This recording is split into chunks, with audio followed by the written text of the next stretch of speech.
Hey guys, welcome to a new episode of Clear Perspective, the interview series where I talk to all those involved in geek culture and find out a bit about them. Standing by with me is a lady with many talents. She's a cosplayer, clothes designer, singer, and all-round performer. And she may be called Viper, but she's certainly not by nature. Ladies and gentlemen, please welcome Miss Angie Viper. Angie, welcome to the show. That was such a sweet introduction. You're so nice. Hello. I'm like so flattered. You're like starting me off flustered now. Okay, let's do this. Hi. So Angie, as I said, you're a cosplayer and costume designer, and you also create accessories as well as, and you're a singer, so you do many entertainment-based things. So have you always wanted to work or be a part of that industry in some way? No. I've always enjoyed it. Cosplay is something that I got into back in like junior high school-ish.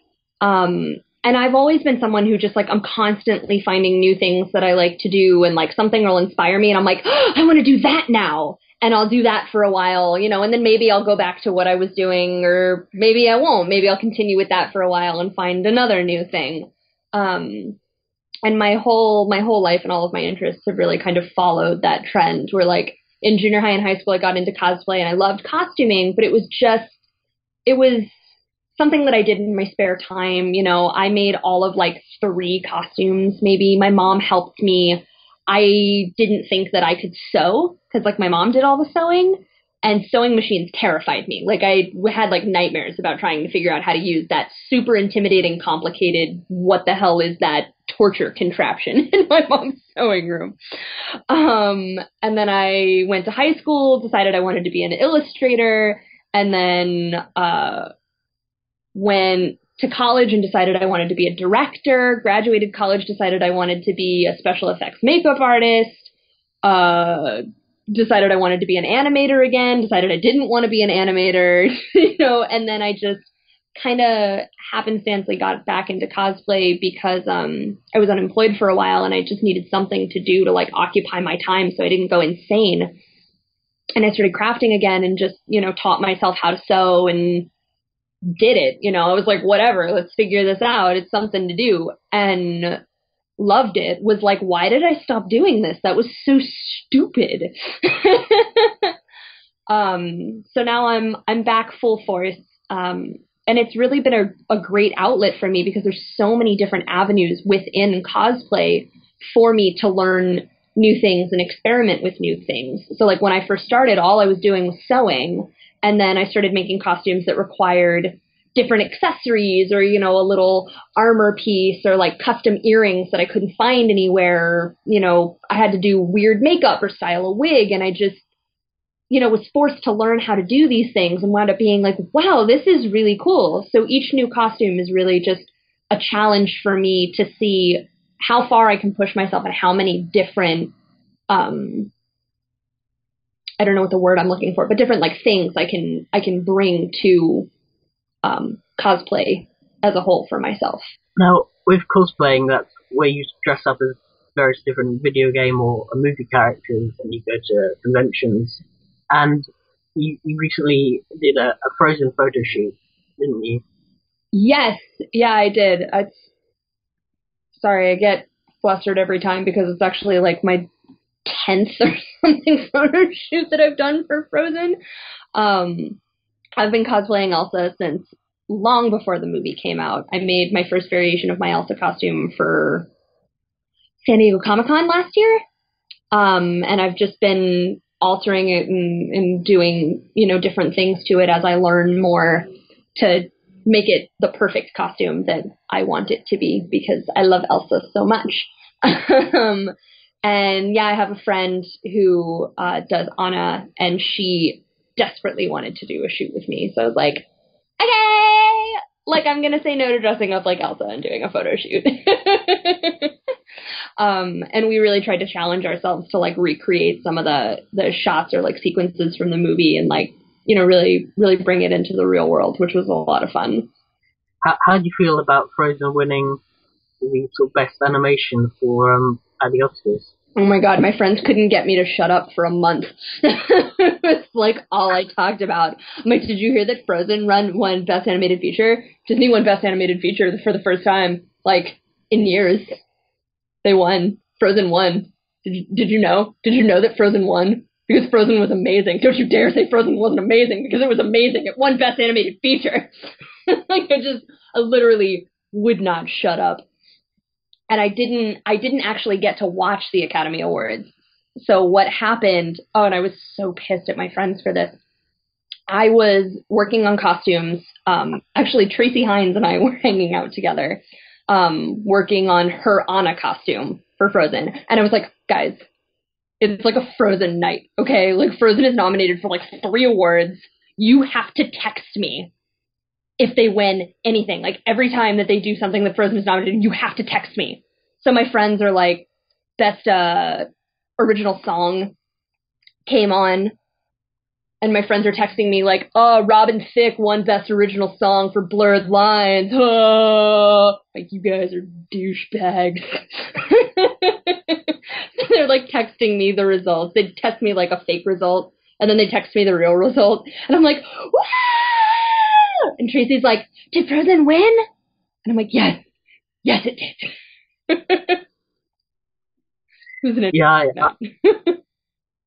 I recently saw The Wind Rises, which was also nominated as well, and I personally wanted that to win. But I also know that that's also distributed by Disney in the West, so I guess it was a case of Disney not wanting to compete with themselves and wanting to push like their own made film. I was actually very surprised that The Wind Rises didn't win. When I found out that that was up against Frozen, I was inconsolable. I was like, there's no way that The Wind Rises isn't going to win. Like, it's Hayao Miyazaki. The Academy loves Hayao Miyazaki. Okay, it's like an artistic freaking animated film. They're not going to give it to Disney. They haven't given it to Disney in like 40 years or something ridiculous. I'm like, there's no way. There's just no way. So it was actually a big relief for me when Frozen won, because I was like, I was torn, because I was like, I don't want to root against The Wind Rises, because I do love Miyazaki, you know, but I just really wanted Frozen to win. So, how has cosplaying been for you? How's it been able to sort of build a community, and how are you able to take part in different fandoms for different different genres? Well, I'm trying to figure out how to word what I want to say.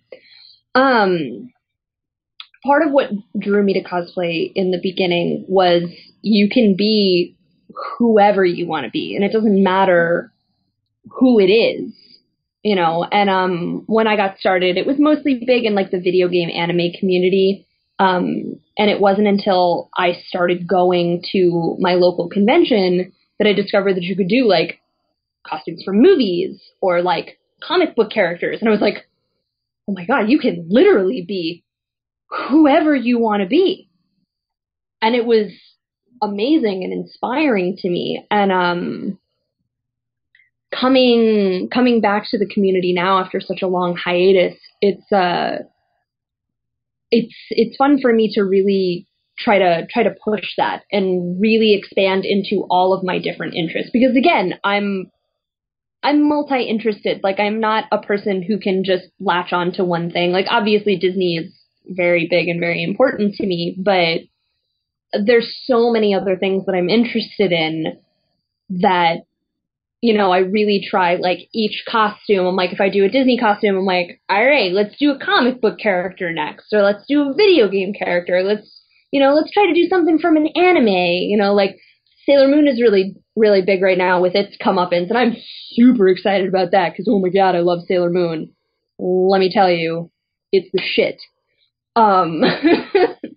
So I'm trying to kind of do some Sailor Moon cosplays that I wanted to do back in high school, but didn't really have the skill or the knowledge or understanding of costuming to be able to do. I try to make it known, I'm not just, when I started, I was like, I'm going to be a comic book cosplayer. That's what I'm going to do. And then I started doing it and I was like, that's no fun.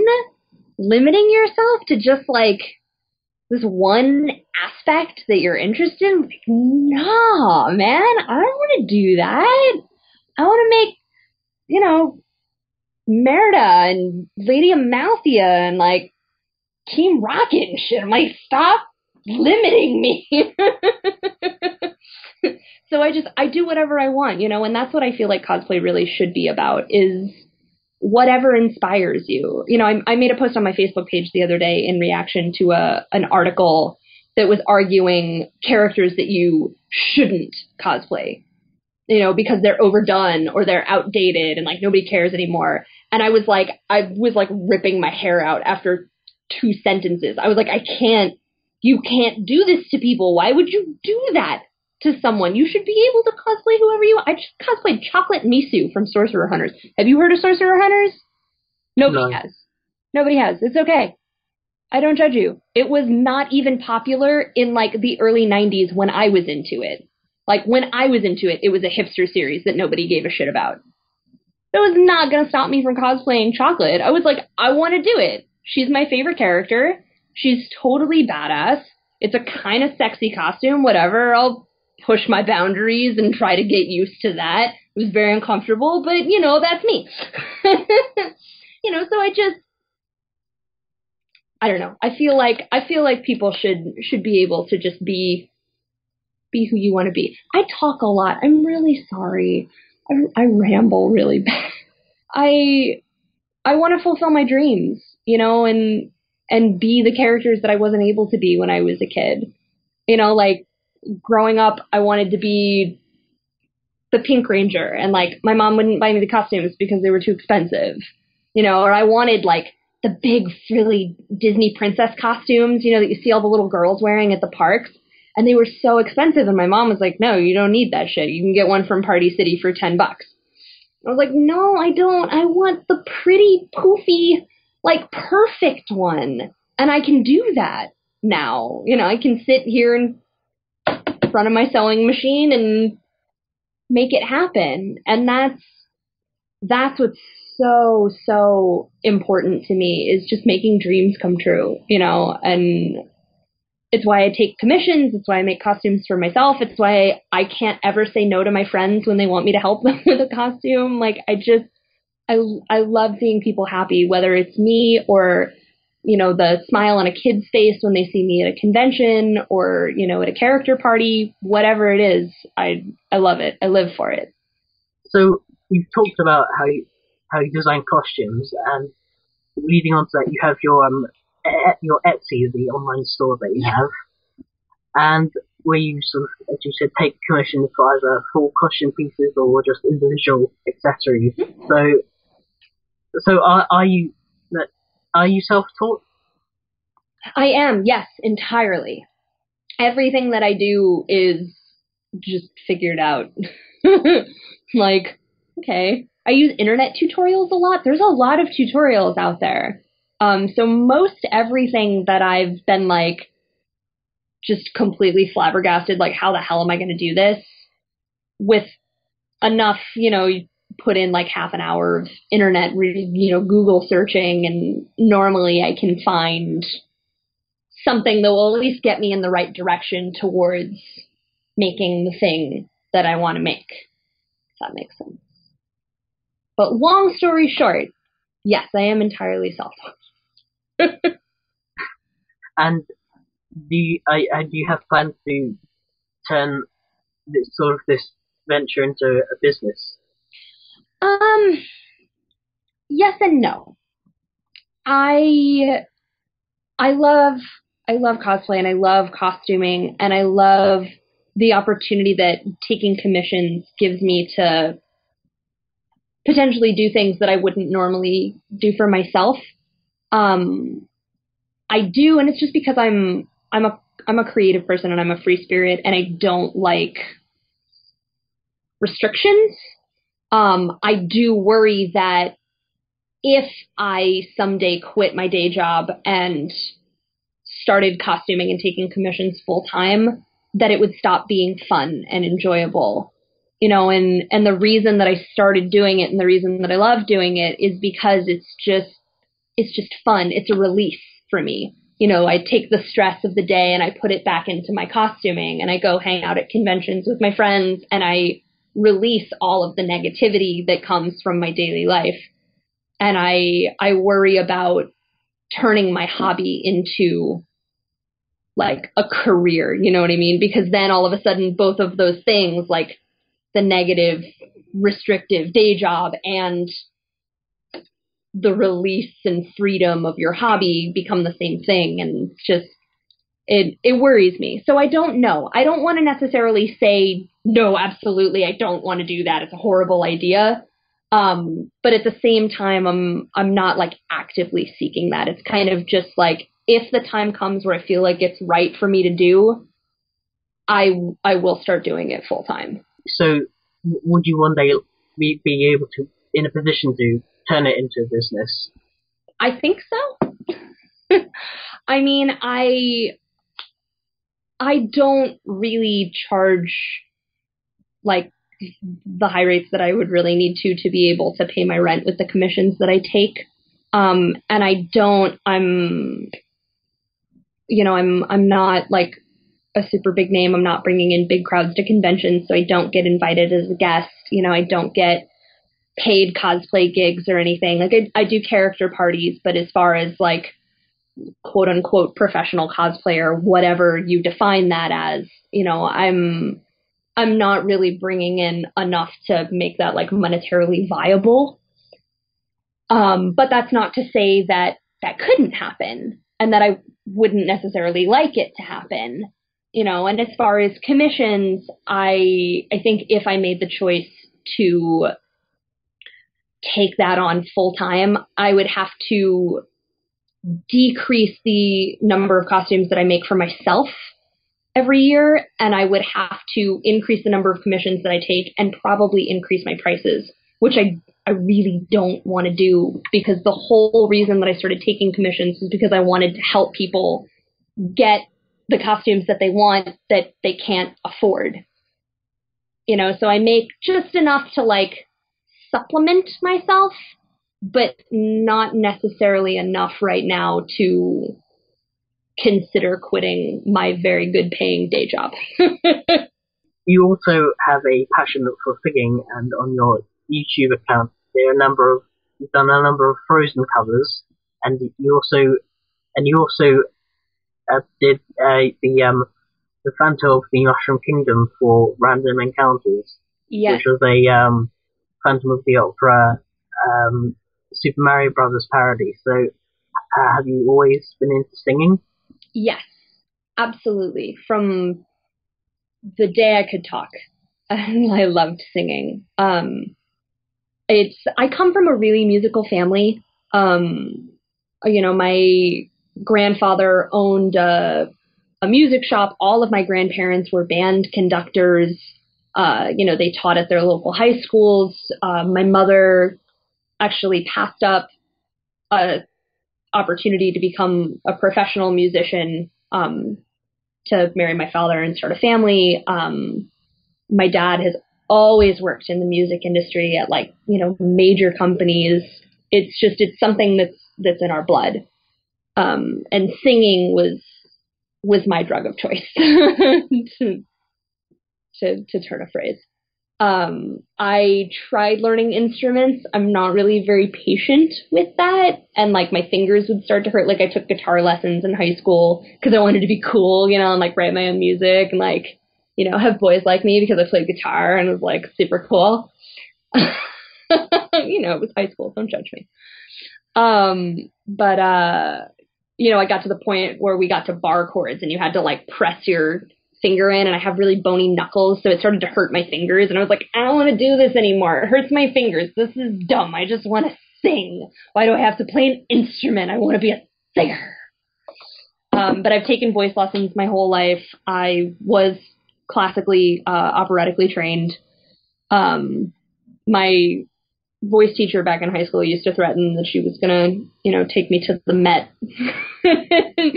because I had like a 4-octave range or something back then, and I was like, nah, I don't wanna.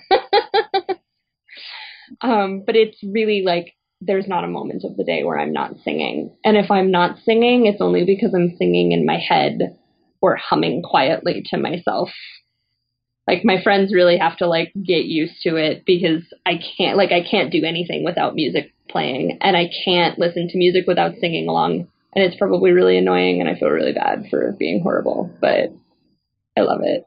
Yeah, I was going to say, in the videos you've done, you can really hit those high notes, so I'm assuming you're a soprano. I am, yeah. Yeah, I think my range is dropping a little bit since I haven't taken voice lessons in a while, but, back in the day, I was the highest of the high. I miss those days. But, Fandom Encounters likes to challenge me and give me, like, inhumanly high notes in every video that I do for them. So I'm like, hey, well, I guess I'm exercising my voice somewhere, at least. Were you able to break glass at all? No, surprisingly, no. You'd think if you've seen The Best We Can Be, the first Princess Peach musical that I did with them, there are some knockout notes in that. And we were actually like genuinely concerned because I kept peeking. Like I had to stand like on the other side of the room from the microphone to sing those notes because they were just so high that it was like blowing out Peter, who does the recordings, eardrums. He's like, okay, back up, back up, back up. So that's like your power, sonic waves. Yeah. Yeah, one of my first cosplays coming back was Black Canary, and maybe there's a reason for that.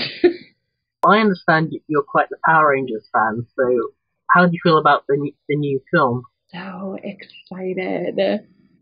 You don't even know. Like, I love when nostalgia stuff comes back, and like, I don't even care if it's bad. I'm like, I don't care. I just want to relive this. And I instantly kind of revert back to this like child fangirl state where I'm just like, the things, I'm so excited. And then even if it's horrible, I'm still like mentally I'm a 3-year-old in that moment. So I'm like, it was amazing.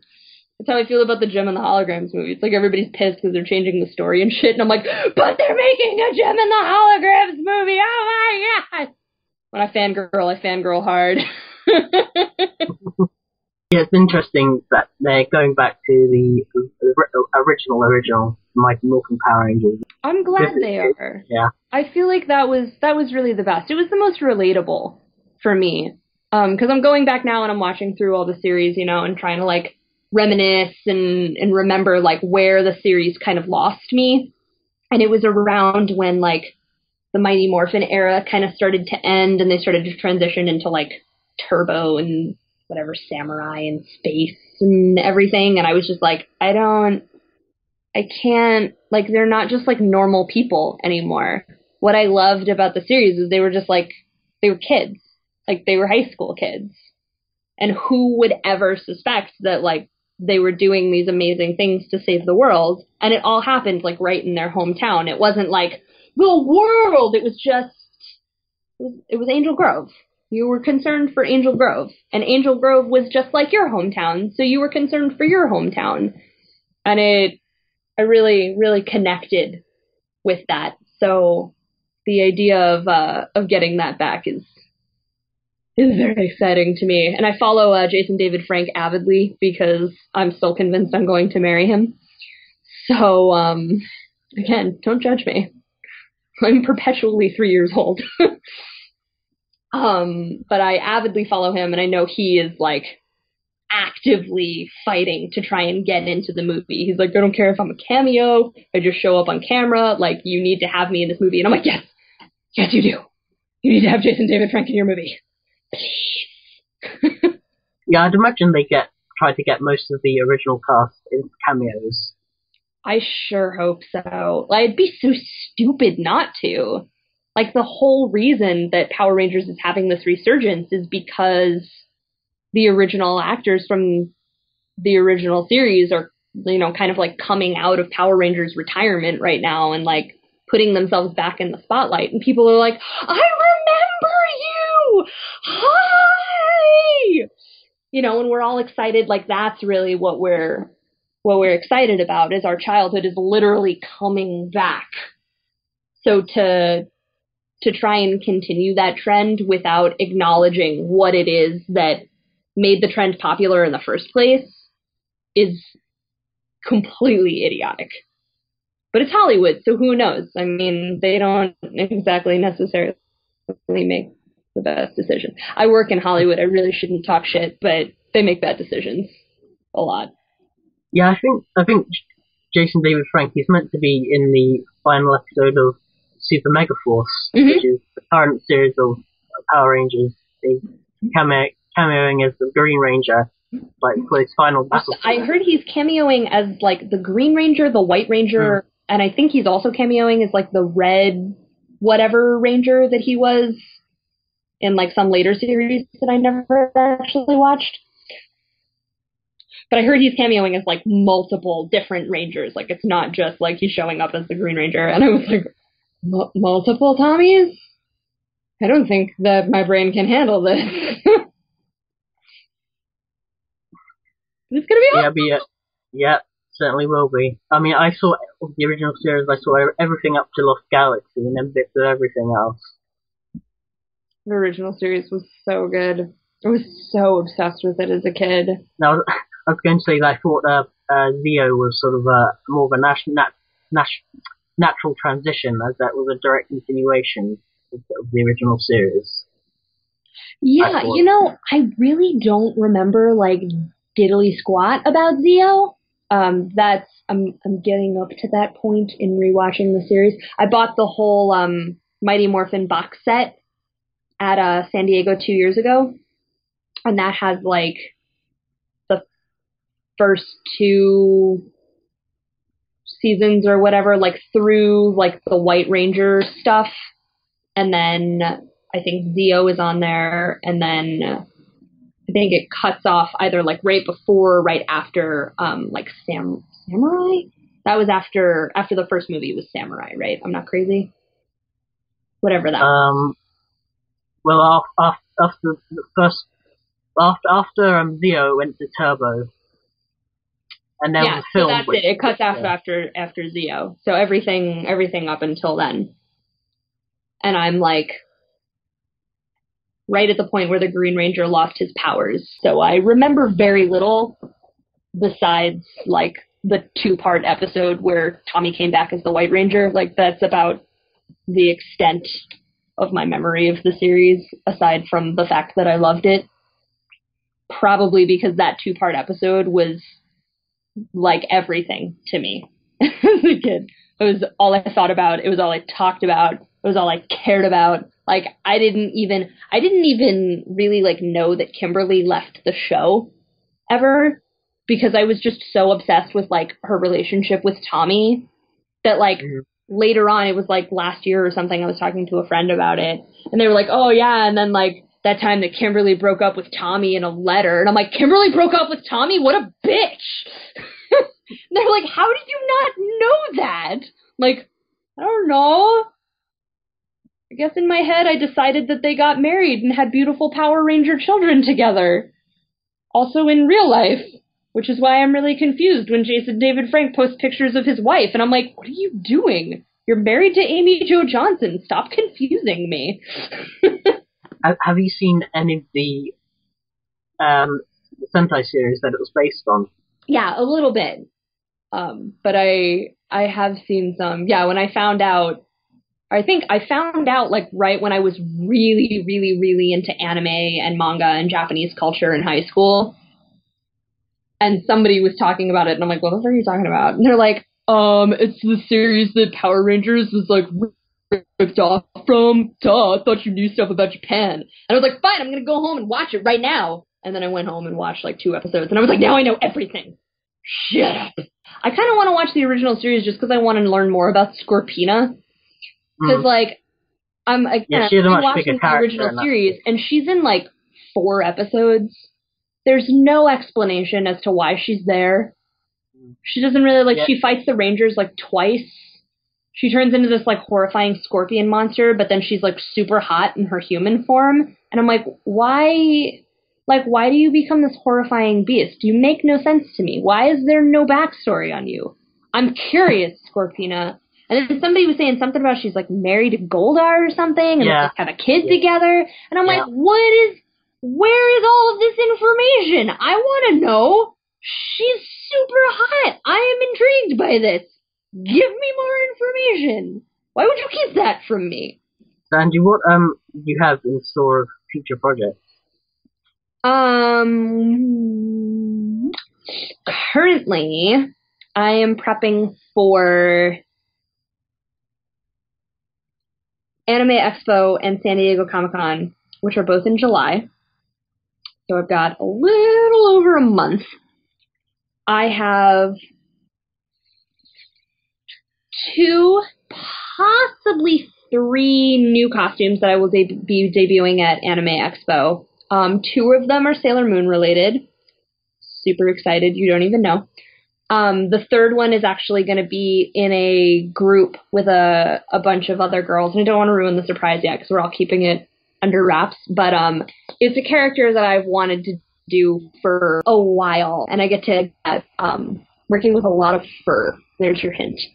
For San Diego, I'm hoping to do a new version of Madame Hydra because I'm obsessed. So I might as well, just do every variation of her ever. I'm going to be doing a Frozen group with my best friend Claire. And I don't want to ruin what exactly we're doing, but, it's something from Frozen. And a new superhero costume that's actually an original design. That's a classic character, very recognizable character, but a twist on it. So I'm having fun kind of designing that. And then, as everyone knows, I'm working on my gem costume, which is an original design. And I'm really close. I love it so much. What else am I working on? Oh, and I have one other costume I'll be wearing at San Diego. That's a animated character from a movie that is relevant in the near future. I'm giving you really, really vague hints, but when I debut them, you're going to be like, that makes so much sense. I normally don't like to ruin the surprise of stuff that I'm working on because there's not ever like a guarantee that I'm going to finish something in time for the convention that I'm hoping to wear it to. For example, like I was hoping to debut Gem this weekend at Long Beach Comic Expo, but I wound up having to back out of going to the events at the last minute. So I'm not actually going to get to go, so I'm not going to get to debut Gem, which also, is kind of not even finished, so it's fine. So that's why I don't want to like get people's hopes up and then I wind up not finishing it or the group changes or like it breaks at the last minute as I'm about to step out of my hotel room and I'm like, whoops. So plus it builds up excitement, but I'll be posting progress pictures soon for everything. I like posting little teasers. Like when I finished Harley and I posted like a super, super pixelated, like extra zoomed in picture of my butt. And I'm like, can you guess what it is? And everybody's like, this isn't even a picture of anything. But that's just because I like messing with people. I like practical jokes. I'm playing games and sarcasm. So Angie, I'm going to ask you a question now that I ask everyone who does one of these interviews, and that is, if a game developer were to come up to you and say, Angie, you can create whatever video game you'd like, what would it be and why? Ooh. Oh my god, that's such a good question. Okay, it would probably involve racing, because I love racing games. It would probably... Oh my god, I don't even know. This is like the hardest question anybody's ever asked me.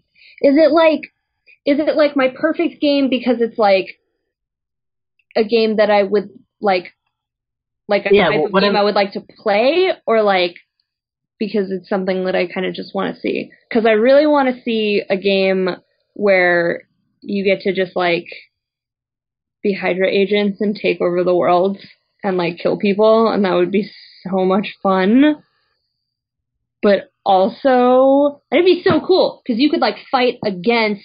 That game would be awesome. It could be like a fighting game kind of, but like the story is like you're all like,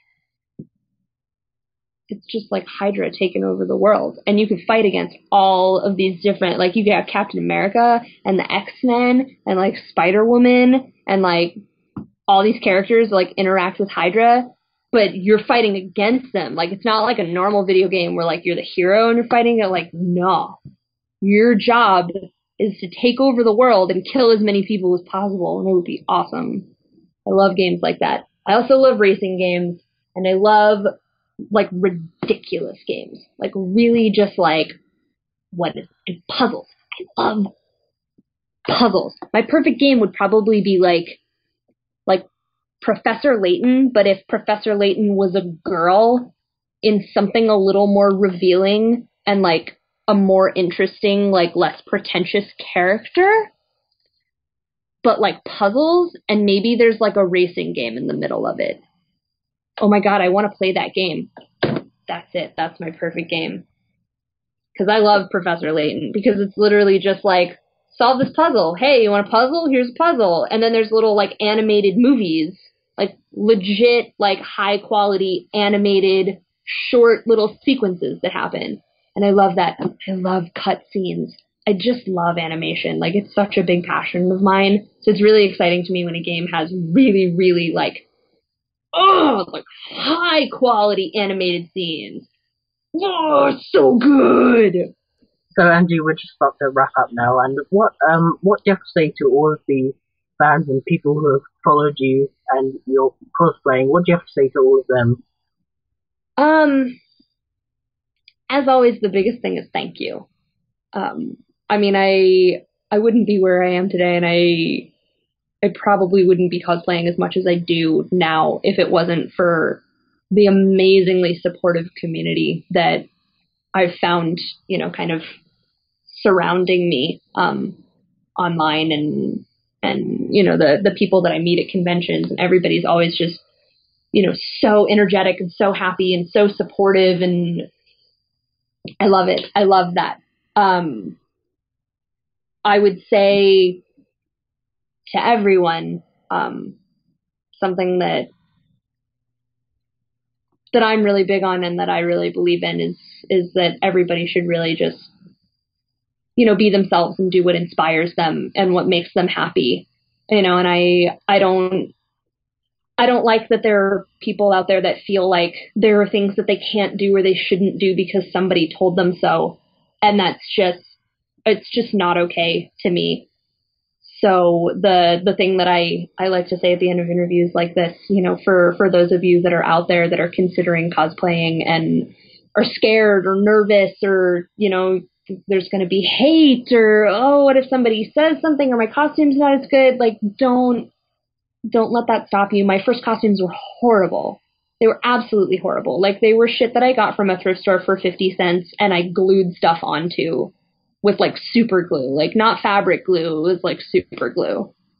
They were bad, but I had so much fun, and I was so happy because I got to be who I wanted to be and do what I wanted to do.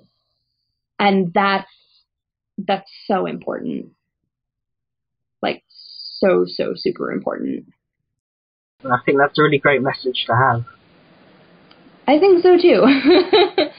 And it's why, you know, anytime people come to me and they're like, oh, I wish I could cosplay like you, blah, blah, blah. I'm like, do it. Just do it.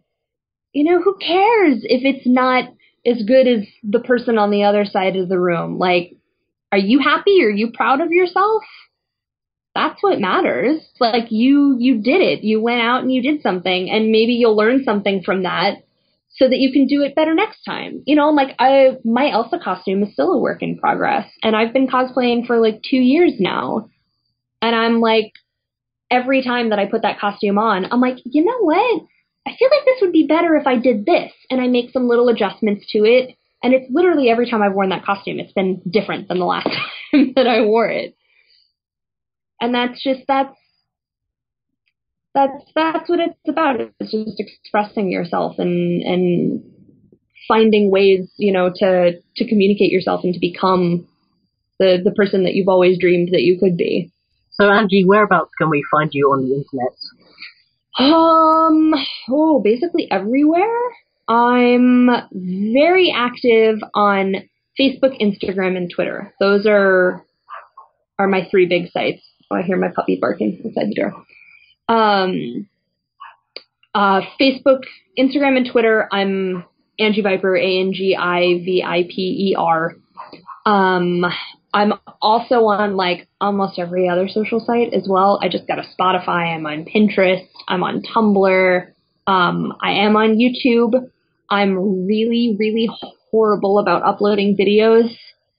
I try so hard, and then like life gets in the way. But I do, like, every once in a while, like random blue moon, I'll upload a video. Maybe I got bored and I decided to sing something that day, or, you know, I was inspired to do a tutorial, or I do have a series that I do kind of sporadically, which is Angie's Top 5, which is like little top 5 lists of random things. I've got one that hopefully will be going up this weekend. Maybe. I don't know. We'll see what happens. But that is the only one where I'm not Angi Viper. I'm the Angi Viper. Because some bitch stole my username. Not cool.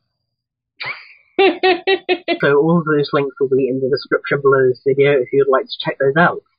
So Angie, it's been wonderful talking to you today. Oh, you too. Thank you so much for having me.